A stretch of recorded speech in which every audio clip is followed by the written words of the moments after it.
Aveva di nascosto fatto una copia delle chiavi di casa della sua ex compagna. Con questo duplicato, martedì pomeriggio si è introdotto nell'abitazione a Vedelago della cinquantenne, già vittima di maltrattamenti da parte dell'uomo 47 anni, denunciato per questo motivo appena il giorno prima.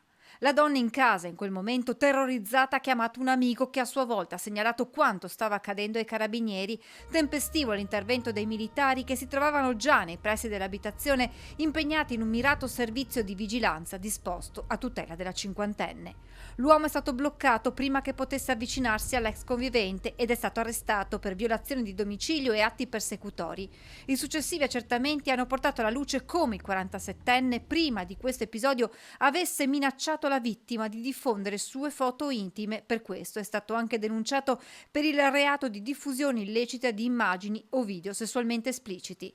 Il suo telefono è stato posto sotto sequestro, lui stesso ha infatti ammesso di conservare nel cellulare le immagini oggetto delle minacce.